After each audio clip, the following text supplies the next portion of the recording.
I'd like to welcome everyone to our speaker, Michael Tugis, author of The Finest Hours, the true story of the U.S. Coast Guard's most daring sea rescue. His book, as I'm sure you all know, has just been released in a Hollywood movie created by Disney, opened January 29th. It is still in theaters, and I've heard good things about it, and I believe he had a cameo in it. And actually today, February 18th, is the exact day the rescue happened. This is the 64th anniversary of the event. And on to Michael. Michael is an award-winning author and co-author of 24 books, including Fatal Forecast, Overboard, King Philip's War, and my favorite title, There's a Porcupine in My Outhouse, The Vermont Misadventures of a Mountain Man Wannabe. Michael is a local of southeastern Massachusetts, where the Finest Hours story takes place. And with that, here's Michael.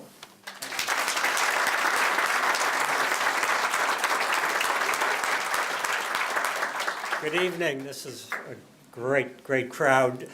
I have to tell you, I auditioned for my own movie and they told me to stick to writing. So my cameo is real quick. But it's been a fun ride with the movie and all the attention on the book.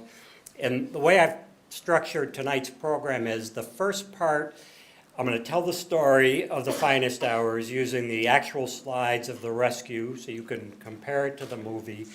But I also like to weave in a little bit about what I learned in terms of decision making and leadership from doing almost 10 years of research for this project. So when I get to those slides, I comment on that.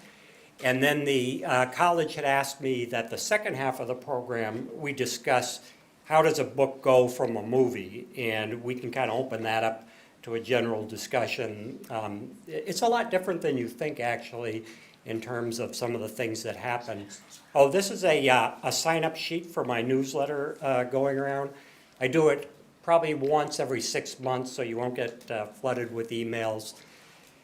So, 1952, we're at the anniversary. You've got this big nor'easter off Cape Cod. 2 oil tankers are in trouble. But the surprise for me when I started the research was, how the heck did they split in half? You know, as if this is the bow and here's the stern, you cracked it over your knee. So you've actually got 4 pieces floating with men on all 4 pieces, and there's 4 simultaneous rescues. So the Coast Guard is overwhelmed. And when you see the movie, they focus on just one of the 4 rescues, but I thought I'd quickly take you through all 4 and to give you the kind of the broad outline of the story, mixing in some of those lessons we learned about the good decisions and the bad decisions and how we can apply them to our own lives. So I don't know if we can dim these lights a little bit, or we may not need to. You let me know if you could see the slides okay. Those are the names of the 2 tankers, the Pendleton and the Fort Mercer. The Fort Mercer got off an SOS, thank God, and the Coast Guard knew there was a problem. And I like to contrast that to a more recent book I did called Rescue of the Bounty. That was a tall ship Bounty in Hurricane Sandy. And in that case, instead of alerting the Coast Guard that, hey, we're having troubles like the Fort Mercer did, even before it split in half, with the Bounty, it almost seemed like the captain was in denial. So when they let the Coast Guard know, it was getting to the point of almost too late for the Coast Guard to launch into Hurricane Sandy. So right away, you see that different in decision making. And you'll see with the Fort Mercer, that early SOS saved quite a few lives, but not all the lives. So we'll take the Fort Mercer bow first. And here it is. It's in rough shape. You see the bridge is filled with water, and your first casualty occurred when one of the men was swept right off the catwalk. First thing the Coast Guard did was send out these 5 young men, and this was somewhat of a knee-jerk reaction. You know, you have to go out. And they didn't really think about, hey, the Fort Mercer is 20 miles off Nantucket. The waves are 60 to 80 feet tall. And why are they sending 5 men out in a 36-foot boat? They were very lucky. They never did find the Fort Mercer. What saved them was running into a lightship. And I was learning as I researched the book, a lightship is kind of like a floating lighthouse to warn you against the shoals. But going back to that decision with the 5 young men, you know, so oftentimes we make decisions based on projecting a past outcome to a current situation. In other words, we size up the current situation and we say, oh, this is similar to something in my past, the outcome will be the same. And I've learned from working with dozens of survivors who shouldn't be on the planet because of their smarts, they are. Don't do that. Pause and ask yourself in a serious situation, what's different about this? And in this case, it was that it was 20 miles out. There was no way these guys were going to get to it in a small rescue boat. So in this instance, the Coast Guard is very different today. Today they do a whole risk assessment before they send their people out to make sure, can we get them back? You know, we're just going to compound the problem if we get another ship or boat in trouble.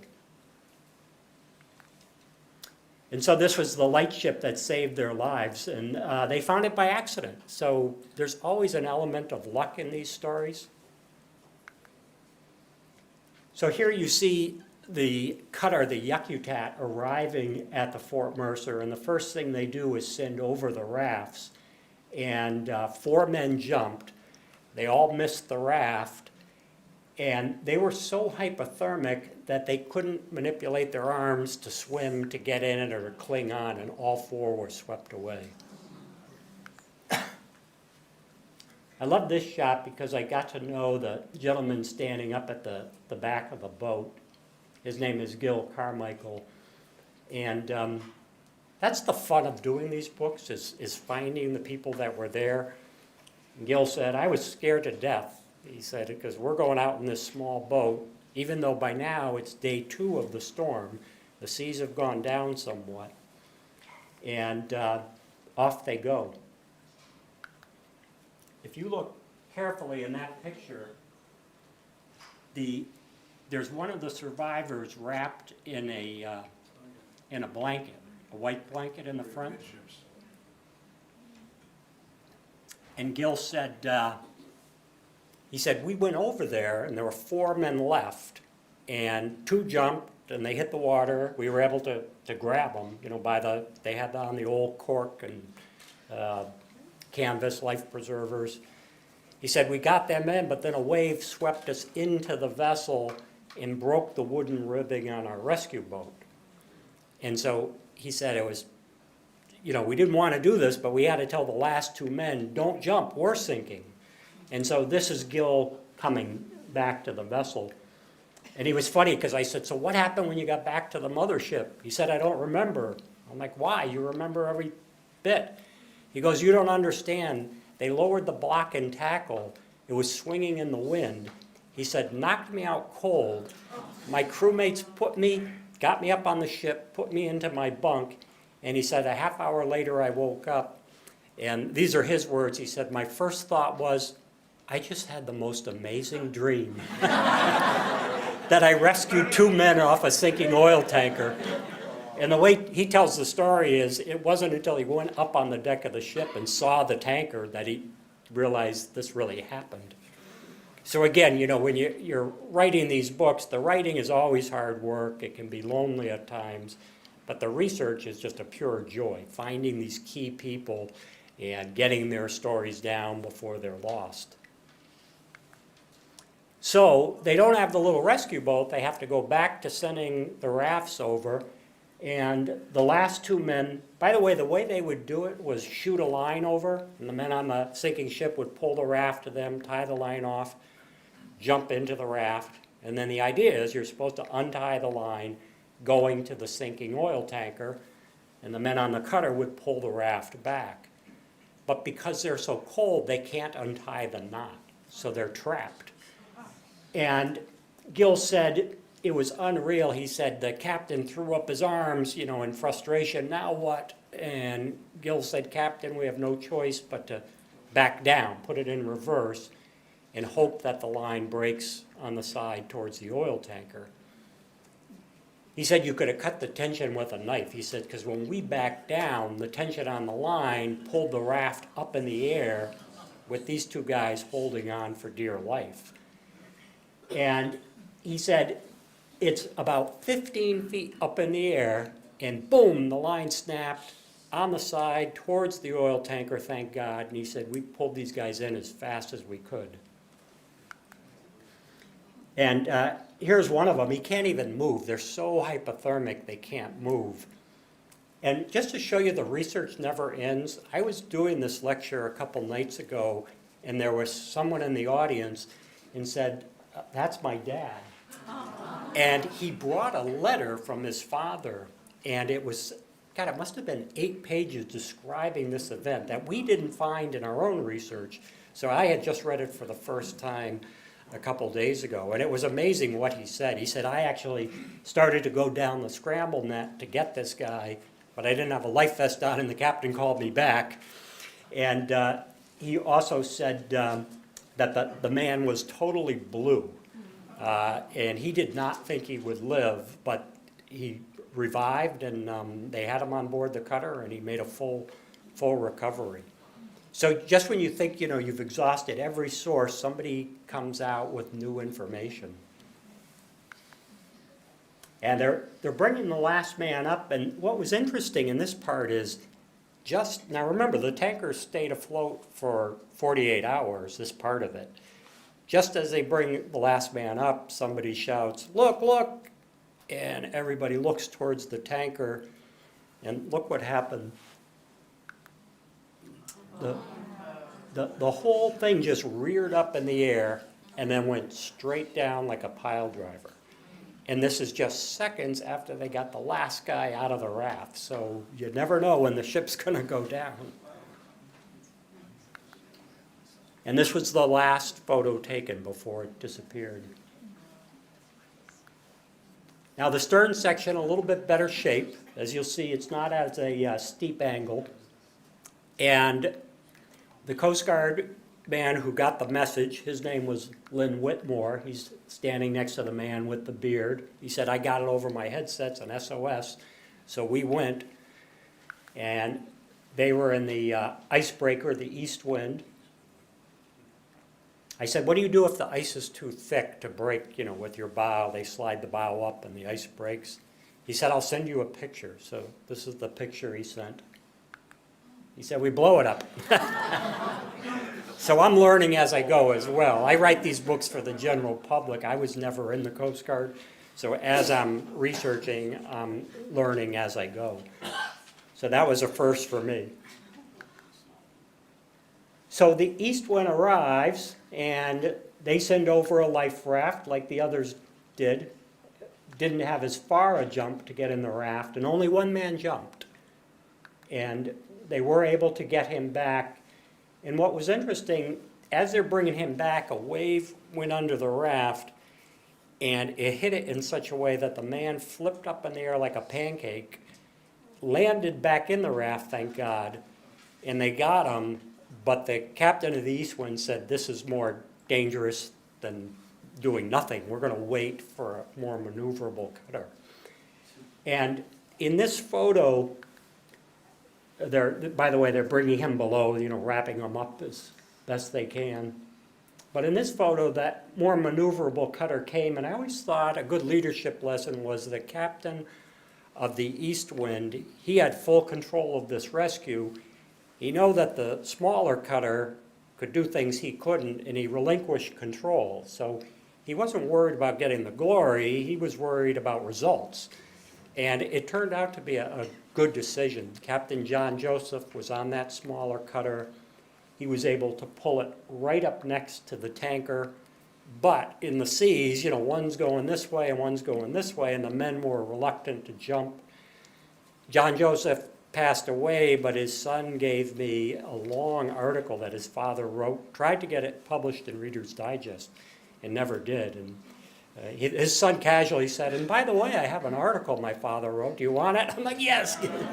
It was unbelievable. And he said, so we grabbed a couple guys off the sinking oil tanker, and when the others saw that they were safe, then they started to jump. And he said, everything's going good until one hit a patch of ice, slid to the other side of the cutter, hanging on by the lifeline, and we got him. He said, we saved him, but the last 13 men on the Fort Mercer stern refused to leave when they saw that. You know, they got away from the rail, said, we're staying with the ship. So that's John Joseph, and that's one of the men who did jump. And this was big news in 1952. Headlines of the New York Times, 3 straight days, headlines in the Boston Globe, and all across the country, really. And that really helped with the research because local newspapers would interview local survivors. So many had passed away, but we had their words if you hunted down the newspapers from 1952. 3 survivors in borrowed clothing. Now, you see up on the top, there's a man waving on the Fort Mercer, and it's an aircraft that took this picture. They didn't have helicopter rescues at the time, even though they were doing helicopter rescues in Korea, in the Korean War, but the Coast Guard was not using them at the time. But the man is basically saying, we're okay, we're okay. And those last 13 men were okay, that the stern section stayed afloat. And it was interesting, Bill Bleakley was on board that Cushnet with Captain Joseph, and I interviewed him, and he said, you know, they ended up towing this section, it stayed afloat to Newport. And he said, just by chance, I was hitchhiking from Maine to Newport to see my fiance, and I look in the harbor, and there's the piece of the ship that I just risked my life on. He said, I couldn't believe it. And he said the media was there in swarms, ready to get on and interview these survivors that they figured would be, you know, half dead and hypothermic. And he said, so I went with the media, and when we got on the ship, the survivors welcomed us with a bacon and eggs breakfast. He said they had full power that whole time. He said they laid out the white linen. They were having a ball. So in this case, staying with the ship was the right decision. So it's very hard to know when it's going to go down. Now, the Pendleton is the ship that the Disney movie features.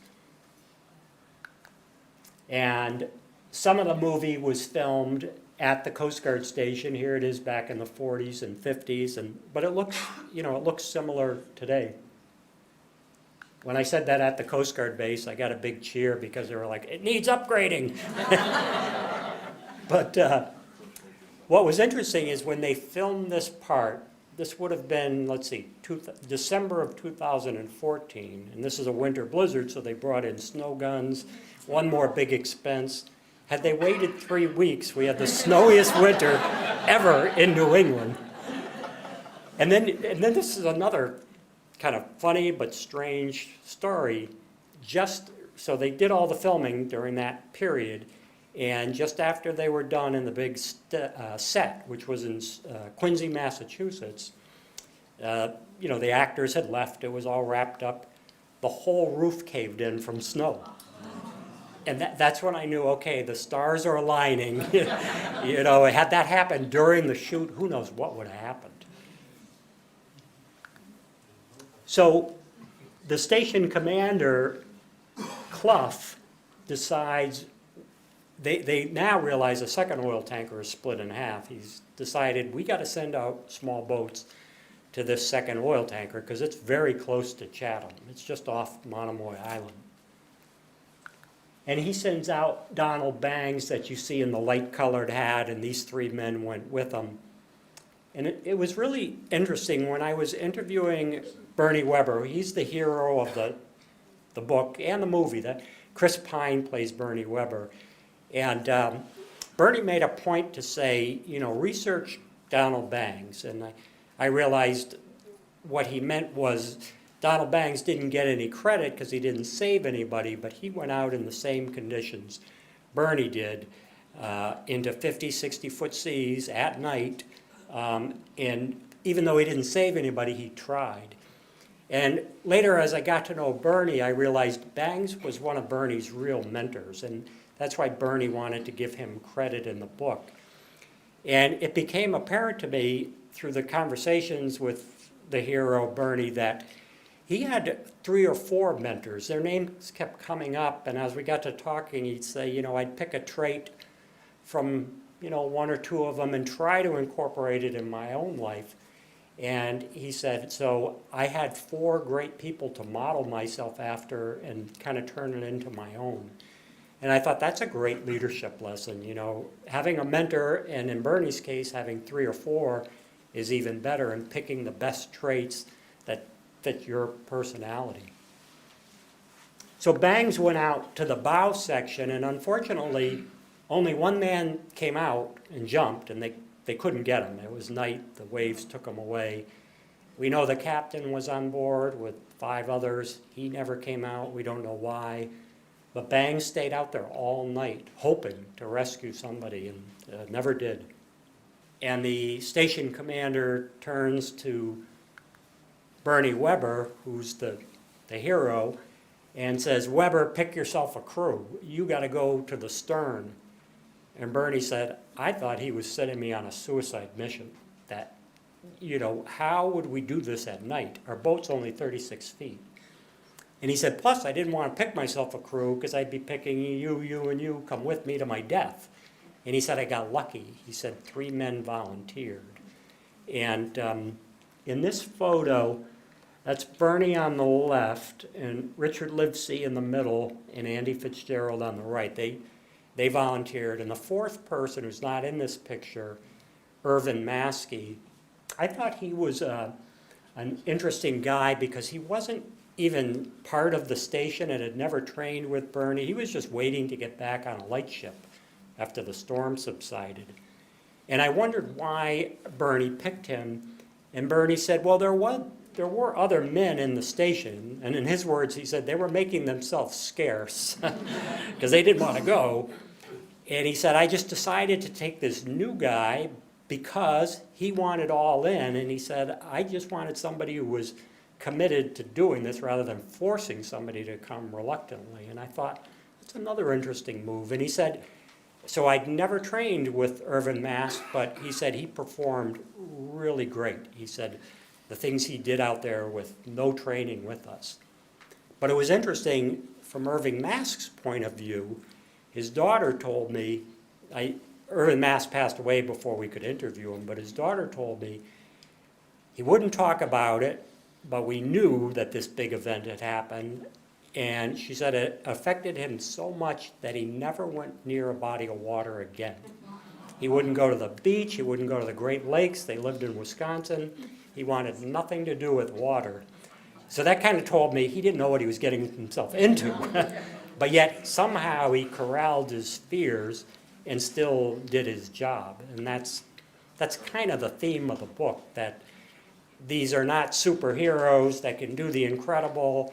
They're not any different than the rest of us. They had their fear, and yet they still somehow pulled it together and acted as a team and collaborated out there. So they left from the pier, and they have the added problem of getting over the shallow area at the bar. So a bar is, big waves come, hit the shallow area, they explode. They leave from the fishing pier here. They're in calm water, but they can hear the crashing at the bar. It's very interesting. They were so nervous that one of them started to sing, and then the others joined in. And I said, why would you be singing at a time like this? And Bernie said it helped calm our nerves. So sometimes humor or singing or something like that will help in a pinch. And this is the rescue boat that they used. So Bernie, he would have been standing behind the wheel, and the other men would be in different positions. So this boat is totally made out of wood, and it's 36 feet in length, designed to hold a maximum of 12 survivors. And there's different paintings of them leaving. and their path to the bar, but we don't have a photo of them going over the bar because it's nighttime. So I asked the Coast Guard, what would it look like for a smaller sized rescue boat to be at, you know, a big bar? And they sent me this photo. And I showed that to Bernie, and he said that's exactly what it was like. He said we did have a little searchlight so we could see the breaking waves. Now in this case, look what happens. It stands the boat right up on the stern and totally rolls it. And the only reason they survived in this particular accident was they did have on the surf belts that clipped to an anchor point in the boat. The boat is self-righting. It eventually came up, and all 7 crew members were still with it. I said to Bernie, you know, when I first met him, is this what happened to you? And he said, no, no, no. You know, go back to the first. And he said, when we got there, the wave broke right on our bow, and he said it blew out the windshield, and then the water came through and swept away our compass. And I said, well, what about your radar? And he said, Mike, there was no radar. It's 1952. I said, okay.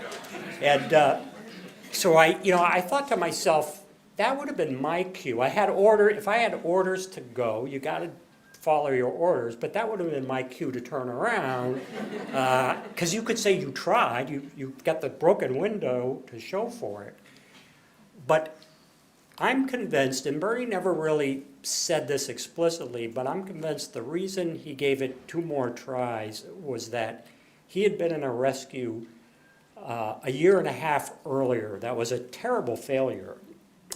They couldn't even get to the rescue boat. The dory kept capsizing in the waves, and 5 fishermen lost their lives because Bernie and his crew couldn't get to the rescue boat. I think that weighed really heavily on him. We talked about it a little bit, and I think that's why on this time he wasn't going to take no for an answer in terms of the breaking waves at the bar. But I always thought, you know, again, another great leadership lesson that leaders like Bernie aren't born, they're made, and sometimes they're made because of failure.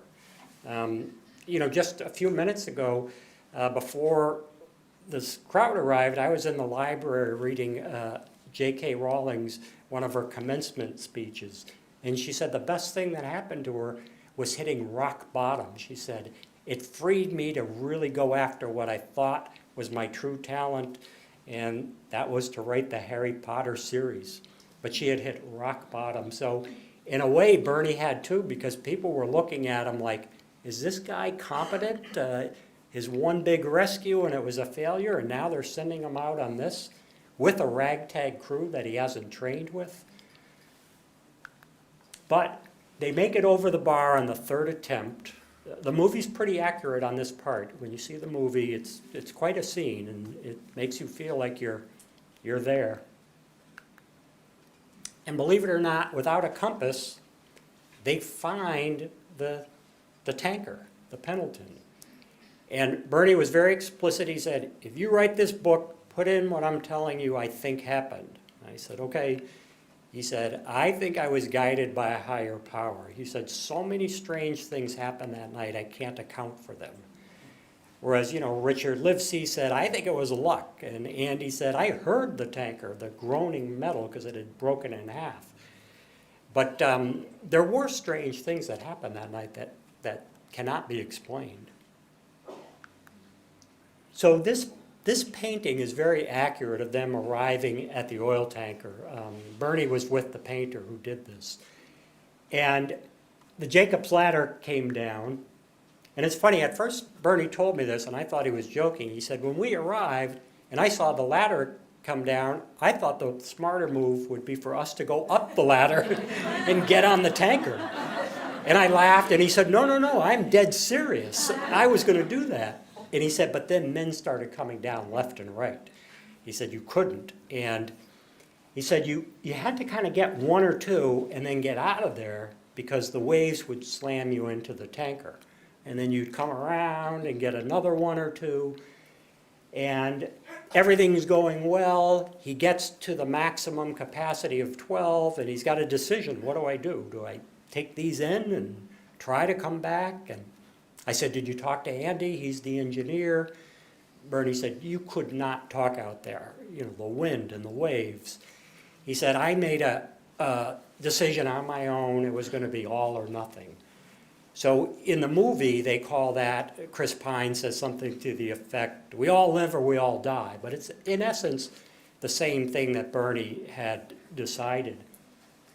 And he doesn't know, now he's at number 12 survivor. He thinks, 3 or 4 more. He doesn't know there's a total of 33 on this part of the vessel that want off, that all of them want off. And amazingly, somehow, he keeps getting them in, and the boat's starting to sink and is sluggish. He gets to the 32nd man, who's as big as an NFL offensive lineman. Well over 6 feet tall, 300 pounds. His nickname is Tiny Myers. Comes down the ladder. He jumps. Irvin Mask and Andy said, we had him. He said, for some reason, he had given his coat away. And I said, oh, I researched that. He gave it to the youngest crew member. Didn't have a coat. They were all freezing. And he said, well, we couldn't grab the coat, and he didn't have a life jacket on. We had a real hard time just holding on to his arms. And he said, so we couldn't pull him in the boat. He was just too heavy. And Andy, the way he explained it was, he said, Bernie had to hold position too long because we couldn't get him in. And he said, a big wave came and slammed the vessel, the little rescue boat, into the oil tanker, trapping Tiny Myers in between. Bernie's got another big decision. Do we look for Tiny Myers, who he thinks has died, or do we get the last person on the rope ladder? And he decides we got to get the guy who's alive. We're running out of time. And in the movie, that's played by Casey Affleck, the last person off. And so his next big decision is, okay, I got these people crammed on here. Which way is shore? And in an interesting aside, Bernie explained, we did have a radio on board the vessel, and he said, I announce, this is the 36-500, Weber calling, we've got 32 survivors on board, and he said the radio exploded with people giving me advice, in his words. I said, what do you mean advice? He said, I had a cutter saying, come out to us, we're 5 miles out. He said, I had a lightship saying, come to us. He said, I had headquarters telling me, go here. He said, I had commander saying, go back here. I said, what'd you do? And he said, I turned the radio off. I said, why? And he said, it was making me nervous.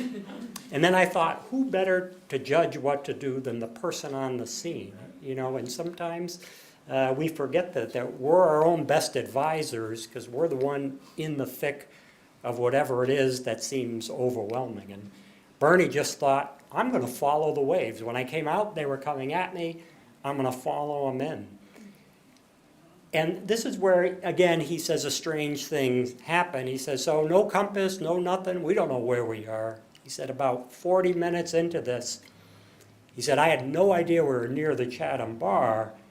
A wave picked the vessel up, and without any skill on his part or him really doing anything, hurled the whole boat over the bar. And Bernie said, next thing I knew, I was in 6-foot waves. He said it was a piece of cake. He said, the tears were coming down. I could not believe that we were safe and that it happened in such a strange way. So he said, I knew we were home free, and we headed back to the fish pier. So the whole town was at the pier. Here's a great photo.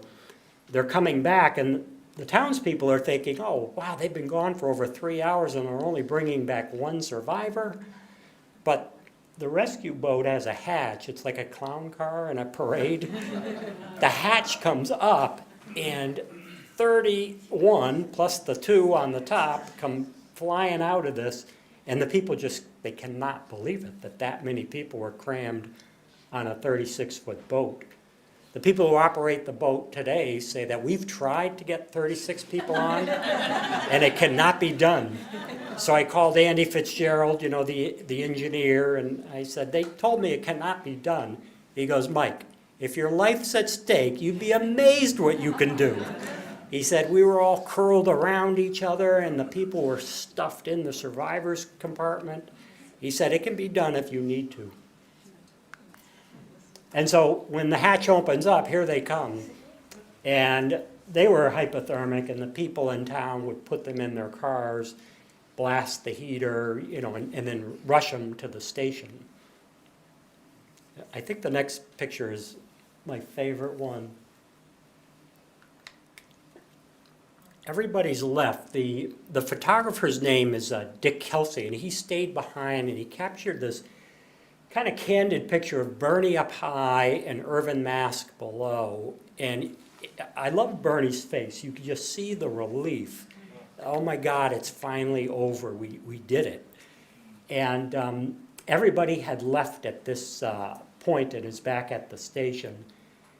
And then Bernie, you know, and Irvin went with the photographer Dick Kelsey back to the station. And once they're at the station, it's pandemonium. It's, you know, the town people are there, media's there, and they want pictures of these 4 rescuers.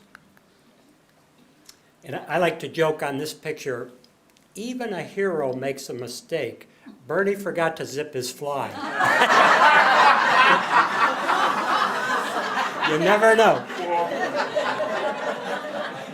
And the rescuers are being interviewed in the station. One's collapsed on the ground, one's in the chair, and a flash bulb was going off.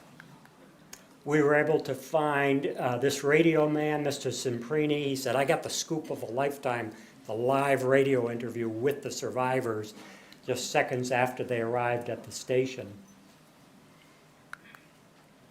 And, you know, the 4 heroes are being broadcast all over the country, and it was very interesting.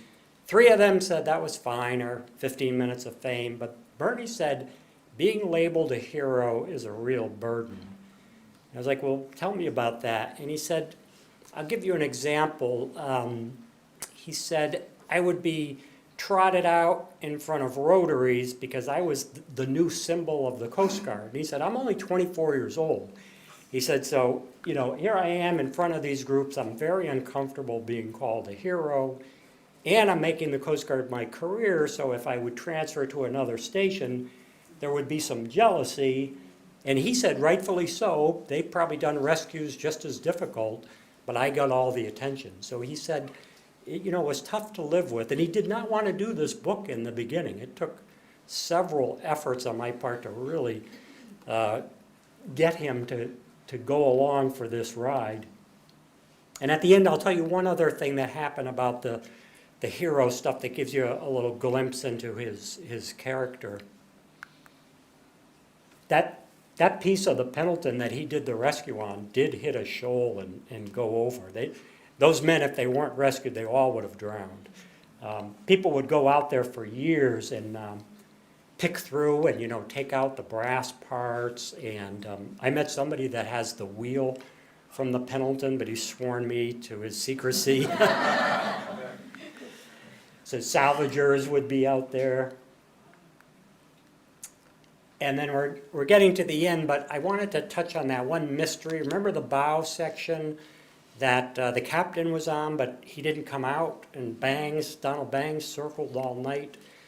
Well, there was a Coast Guard report I found, and it said Mel Guthrow was sent to get the bodies 3 days later. So I'm looking for a Mel Guthrow. Guess where I found him? A mile from my house. And I call him up after all these years, and he goes, why are you bringing this up? I said, this is fascinating. Can I come over? And he said, of course. He said, I took pictures that day.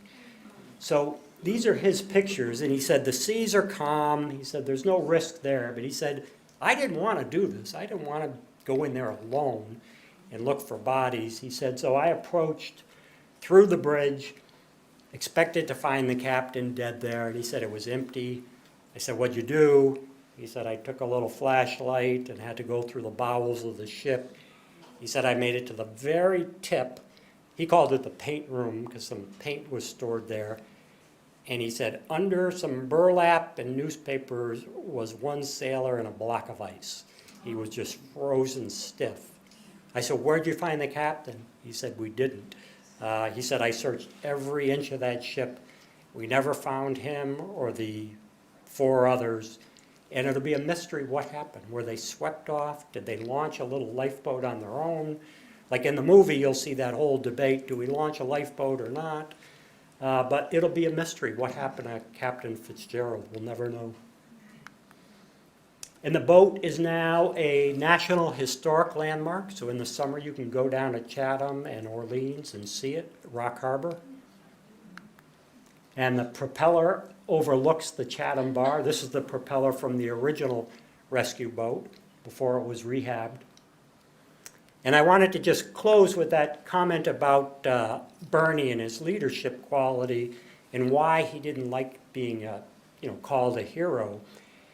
He said, so after this event happens, he says, the Coast Guard brass from Washington calls me and says, we're going to give you the highest medal there is. At first, he got in a little bit of trouble for turning his radio off. But once they realized, oh my God, this guy saved 32 people in a miracle rescue, we're giving you the gold life-saving medal.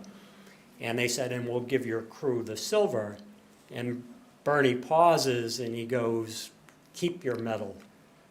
And the headquarters goes, what are you talking about? And Bernie goes, I don't want the gold unless my crew gets the gold.